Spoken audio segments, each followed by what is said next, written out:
Hi guys, आज आपण करत आहोत अंड्याची भुर्जी। त्यासाठी 4 ते 5 कांदे कापून घ्यायचे आणि 4 ते 5 मिरची पण कापून घ्यायची।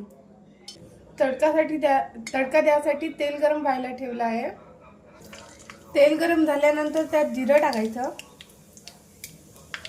त्यानंतर कांदे आणि मिरची टाकायची। कांद्याला आणि मिरचीला छान शिजवून घ्यायचं।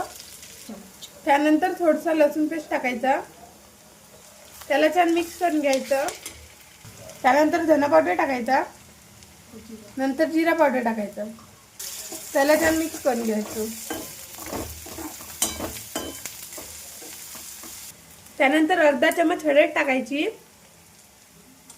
नंतर 2 चमच तिखट घ्यायचं,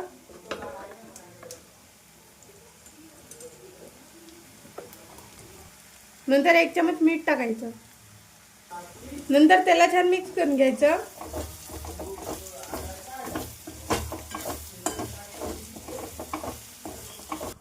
त्यानंतर 7 ते 8 अंडे घ्यायचे, त्यानंतर अंडं फोडून टाकायचं।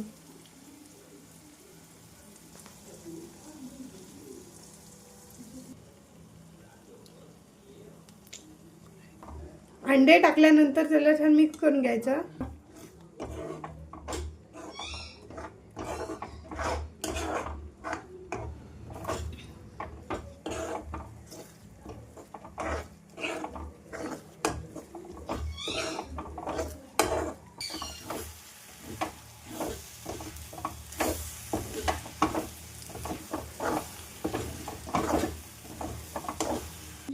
छान दाणेदार होईपर्यंत शिजू द्यायची। त्यानंतर ही आपली भुर्जी आता खाण्यासाठी तयार आहे।